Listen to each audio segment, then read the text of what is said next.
So how much do these old bikes cost? So this one, it's a 73 FLH. I bought it non-running, complete, but it had been sitting for years in some trailer park somewhere. Had to drive all the way to Tennessee to get it. Paid $4,000. Just from the look of the bike, I could tell it wouldn't take a whole lot to get it running.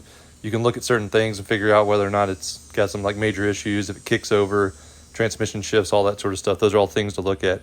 But I would say entry level price right now for a complete bike, probably at least 3, probably closer to 4. Running bikes, more like 5. It just depends, honestly, on what you're looking at, what you're trying to do with it. Now, as far as turning them into choppers, doing builds, do everything else, it all depends on what you have. So when I started out, I didn't have a whole lot, and I had spent a lot of money on parts. Now I have a garage full of stuff and shelves and multiple frames and all sorts of other random things, right? Tires all over the place.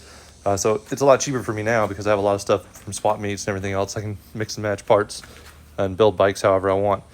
Now, if you start talking ones like this, so panheads, right, getting back into the early 60s, 50s, prices are going to double or more just to even get into any of these bikes.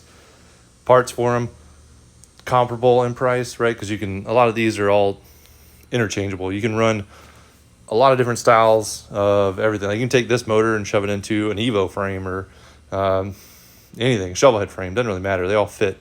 And you can run different transmissions with them. There's main shafts. I don't want to go into all that. You can do things. It might take some altering.